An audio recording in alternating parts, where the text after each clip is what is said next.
ආයිබෝන් කියලා පිළිගන්න ඔයාලා හැම කෙනෙක්ම ඉතින් ඔන්න අද දවසෙත් අපොස සාමාන්‍ය පෙළ ගණිත ප්‍රශ්න පත්‍රයට මුහුණ දෙන්න බලාපොරොත්තු වෙමින් ඉන්න ඔයාට ගොඩාක් වැදගත් ගණිත ගැටලුවක් අරගෙන ඇවිල්ලා තියෙනවා. ඉතින් ඒ සඳහා මම අද දවසේ තෝරගත්තේ 2019 O level ගණිත ප්‍රශ්න පත්‍රයේ එක පත්‍රයේ ඒ කොටසේ තුන්වෙනි ගාන. මේක ජ්‍යාමිතික ගැටලුවක් විදිහට තමයි දීලා තිබුණේ. රූප සටහනක් එක පැත්තකින් අපිට දකින්නට තිබුණා. ප්‍රශ්නය තිබුණේ රූපයේ දී ඇති තොරතුරු අනුව x හි අගය සොයන්න කියලා. එතකොට රූපේ දීලා තියෙන තොරතුරු ටික පාවිච්චි කරලා අපිට කෙලින්ම සමීකරණයක් හදන්න පුළුවන්ද කියලා අපි මුලින්ම බලමු. මේ රූපය ත්‍රිකෝණයක්. මේ ත්‍රිකෝණයේ මේ කෝණය x කියලා දෙනවා, මේ කෝණයත් x කියලා දෙනවා, මේක අංශක cයි කියලා දෙනවා. ඉතින් අපිට එහෙනම් මේකෙන් කෙලින්ම සමීකරණයක් හදන්න පුළුවන්. අපි දන්නවා සරල නීතියක් තියෙනවා.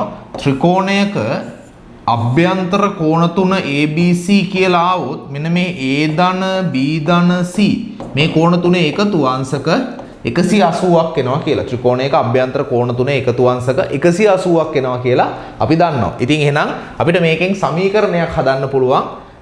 කොහොමද x එකතු කිරීම 100 සමානයි අංශක 180යි. දැන් මෙතනදී මේ ගාන ජ්‍යාමිතිය ගානක් වුණාට මේක දැන් සරල සමීකරණයක් බවට පත් වුණා. ඉතින් අපිට මේ සරල සමීකරණය විසඳගෙන යන්න පුළුවන්. x ට x එකතු වුණොත් එහෙම 2x ධන 100 සමානයි 180යි.